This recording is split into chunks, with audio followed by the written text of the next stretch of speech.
وايه؟ طب مين كان معاك؟ كان معايا الفنان محمد نجم يا سعاده البيه.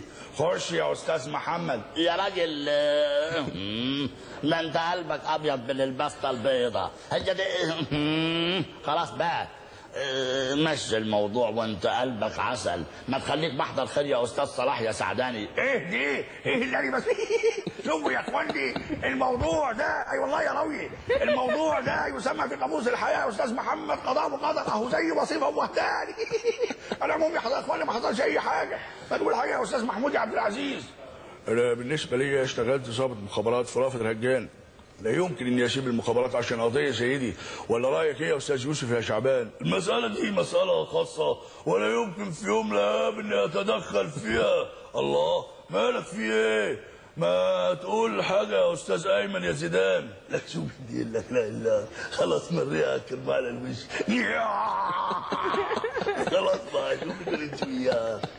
استاذ ليه ما عم تتصل بوزير الداخليه لاشوف حل على المصيبه هي؟ معاك حق يا استاذ ايمن.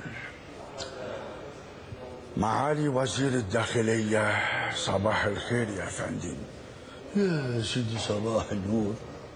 انا بقول طالما للمساله بين فنانين اثنين يبقى تحلوا المساله ودي وما فيش داعي للمشاكل.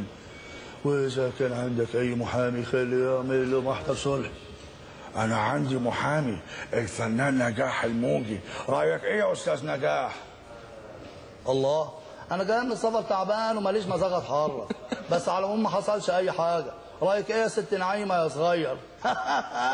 ربنا يخزيك يا شوشو. شوشو مين؟ الشيطان يا حبيب قلبي، ما هو اللي عمى عينك ورماك في الداهيه المنيله ب60 ليله دي.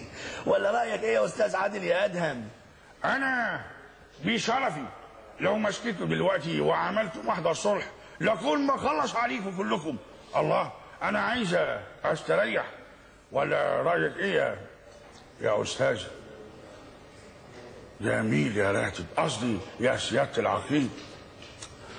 الرأي على الرحب والسعة. يبقى نشوف كاظم الساحر ونشوف رأيه ايه في الموضوع. اتفضل يا استاذ كاظم.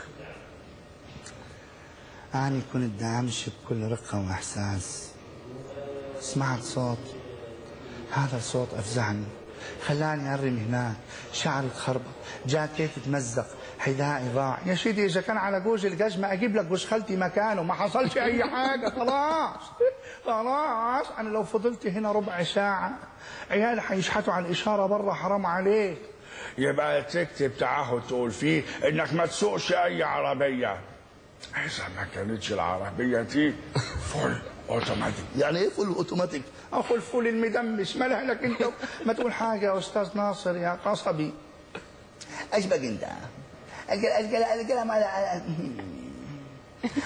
على العموم مش مشكله. بردوا اعصابكم يا جماعه. برات شاي والحلا برا. جميل. جميل جدا جميل. الله يخليك.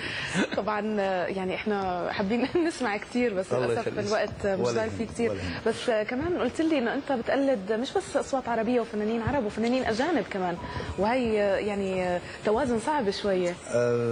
عندنا دقيقه اذا بتقدر تقلد لنا حدا. معكم دقيقه. نقول الفنان شون كونري. شون كونري. اوكي. I thank you so much, Mr. Mohammed and Mrs.